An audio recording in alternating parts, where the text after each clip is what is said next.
હું ધોરણ 7 માં અભ્યાસ કરું છું.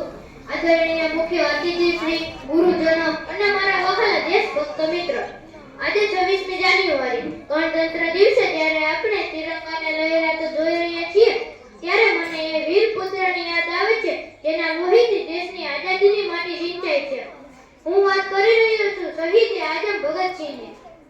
लिख रहा हूँ मैं जाम जिसका कल आ जाएगा, मेरे लहू का हर एक कतरा इंकलाब लाएगा. ભગતસિંહનો જન્મ 28 સપ્ટેમ્બર 1907 ના રોજ પંજાબના લાયરપુર જિલ્લામાં થયો હતો.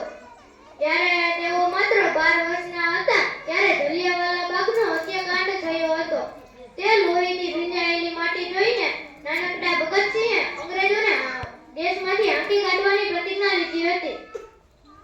ભગતસિંહ માત્ર લડવૈયા જ નહીં પણ એક મહાન વિચારક પણ હતા. તેઓ કહેતા કે બહેરાઓને સાંભળવા માટે વિશ્વાસની જરૂર હોય છે. એટલે જ તેમણે બટુકેશ્વર દત્ત સાથે મળીને એસેમ્બલીમાં બોમ્બ ફેંક્યો હતો. પરંતુ તેમનો ઉદ્દેશ્ય કોઈની હત્યા કરવાનો નહીં પણ અંગ્રેજોને જગાડવાનો હતો.